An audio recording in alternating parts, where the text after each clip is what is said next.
Jeremy Tan, thank you so much for joining us all the way from Singapore. You are the founder and owner of Pulse Lab, and you're also a competitive indoor rower, and you're competing in this year's World Rowing Indoor Championships. So I'd love to just take a few minutes of your time and ask you a few questions, if that's okay with you. Yeah, cool. I'm honored to be on this interview, so just shoot. Great. So my first question for you is, how did you find the indoor rowing machine and how did you come to fall in love with it? I think I've repeated this story so many times, and it was always funny to me because about 4 years ago, okay, I started off as a competitive bodybuilder. So, I've never done indoor rowing in my life. I've only sit on the rower to tie my shoelace, and that's about it. So 4 years ago, I actually came across a fitness article on men's health, big, like 7, I can't remember, it's 7 or 10 fitness tests in the world. And, like deadlift your, 4 times the body weight, squat twice the body weight. And one of them is actually completing a 2K under 7 minutes. So I was like, how bad can it be? How bad can a 2K be? 7 minutes. So after reading the article, I was on the rower, and yeah, I couldn't even finish 1,000 meters. I was so frustrated. I was like, like I said, I cannot understand like how it's not possible. So consecutive days, I keep trying it, and I can't achieve it. And so I got so frustrated. So yeah, that's how I actually got addicted to the whole indoor rowing thing, and I found that it takes a lot of practice to do it. So I think for almost 6 months, I just try, and one day, I managed to do it. But obviously, I died a terrible death after that. Everybody knows how bad it is, the pain, and from then on, I decided to, I don't know, all of a sudden I just felt that I wanted to be better, so I trained for it, and that's pretty much it. Yeah. You mentioned that you used to be a competitive bodybuilder, which I imagine is a really different sport than indoor rowing.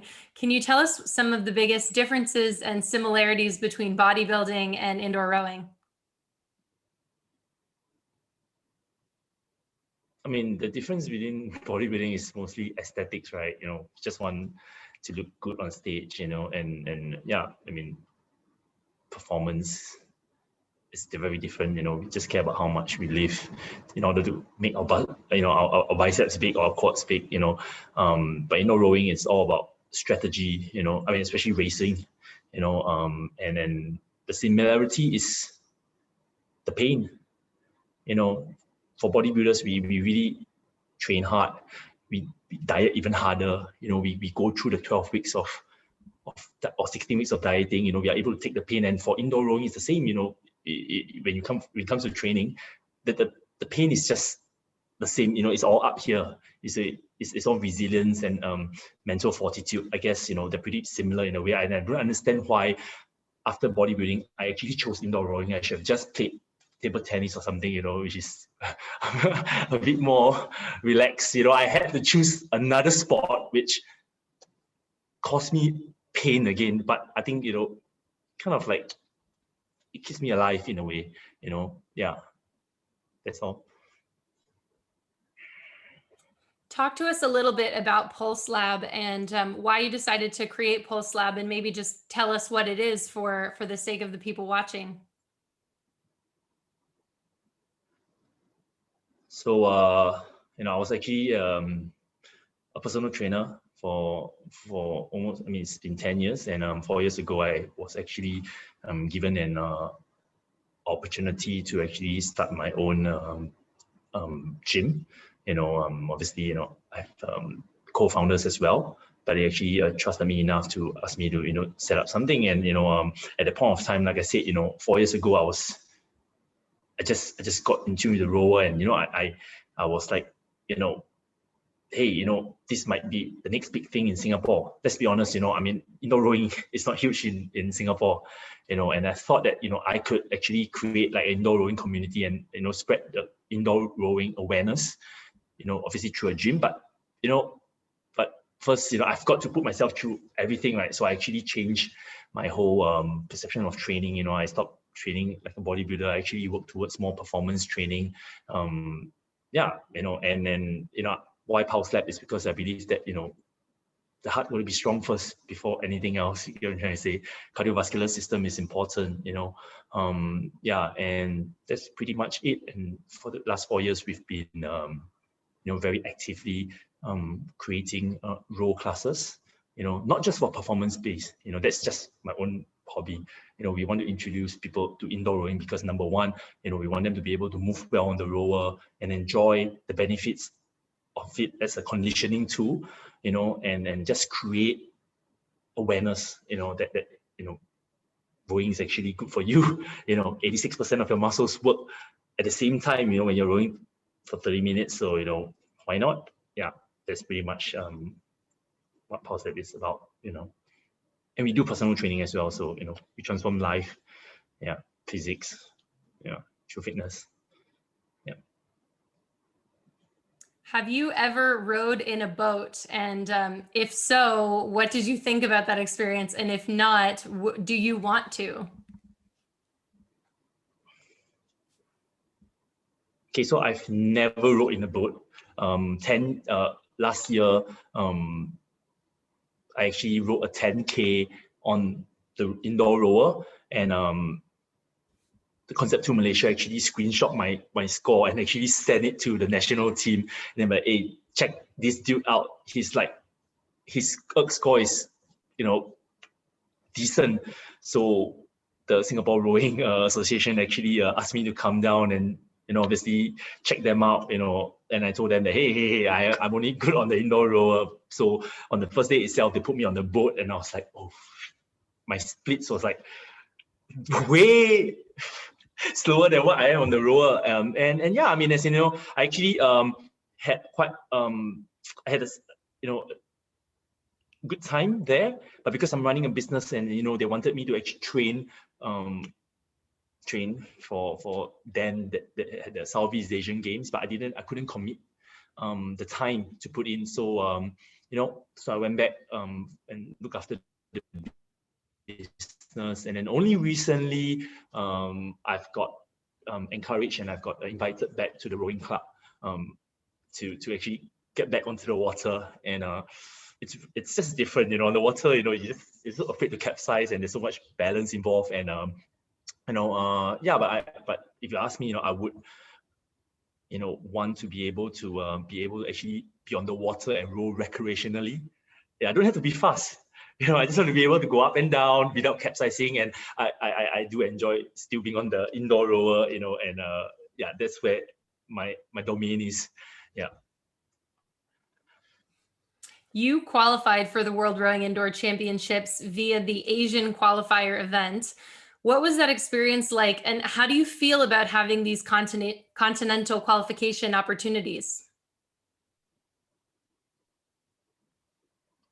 So last year when they had the World Rowing Indoor Championship in Paris, me and my co-founder and one of my coach in Pulse Lab, we actually paid and flew over to compete. So I actually went last year and I did. That's my first World Indoor Rowing Championship, and yeah, that was like global. So out of like 80 participants in my category, I placed 15 last year. So yeah, but I was up with the big boys, right? Really big boys, like tall, and but it was quite an experience. And this year when they actually when I knew that they had the continental qualifiers, I felt that it was really more like it's a great deal to me, because you really have to qualify to be at that grand stage. And actually it's even sweeter this year for me, because I actually managed to top my age bracket, and then I actually move up, because last year it's just if you pay you can go there, can't just say anybody can just be there. In Singapore only had 3 participants. That's because maybe not everybody has the capacity, or they want to fly so far to actually row just a 2K. Am I right to say that? But this year, it's virtual. More people can do it, and yeah, it's actually much more grander, if you ask me. Yeah. What advice do you have for beginner indoor rowers who are looking to get into the sport, either for health and fitness or for competition? I would say number one, you need to actually, if it's possible for any beginners, get a good training plan, via a coach, online coach. I have an online coach myself. He's actually quite well known in the world, and everybody knows him as Garage Athlete. So there's only so much you can do yourself. Every coach needs a coach. I'm trying to say, if I'm looking to actually be able to spread the love and for the sport, I also need to be able to be coached so that I know. So I actually hired a coach. So if the easiest advice I can give for all beginners is two things. Just invest your time into training. If you really want to get a good score, and nothing comes easy. And also with a coach or a good training program, it helps.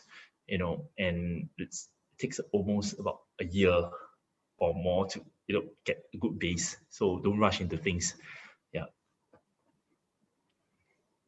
My last question for you is, what will your race day setup look like? Will you be racing from home? Will you be racing from Pulse Lab?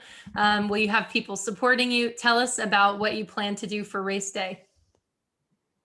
So basically, when I was doing the Asian qualifiers, I raced in Pulse Lab, and then because of the whole COVID situation, we have safety measures. We have a maximum number of people that we can have in the gym, and then at that point of time, nobody wanted to leave the gym. Everybody just wanted to stay and cheer me on. And then I was so afraid that, we breach safety reasons. But this time for the race, it's also, Singapore time, it'll be in the evening. So, our race in Pulse Lab, is where I train. That's my headquarters, and then that's my home. So, there's no reason for me to do it at home, because it's really very different. When I was racing in Paris, it wasn't home. So, the nerves get to you. But when you're home, you're calm. And that's pretty much it. I'll be doing it in Pulse Lab. And there will be people there watching, and supporting from a distance, wearing masks. So, yeah, it's all good. Great, Jeremy. Well, thank you so much for joining us today and answering some questions. I will let you get back to training, and we will head back over to the studio to watch some more racing. Yeah. Thank you, Liz.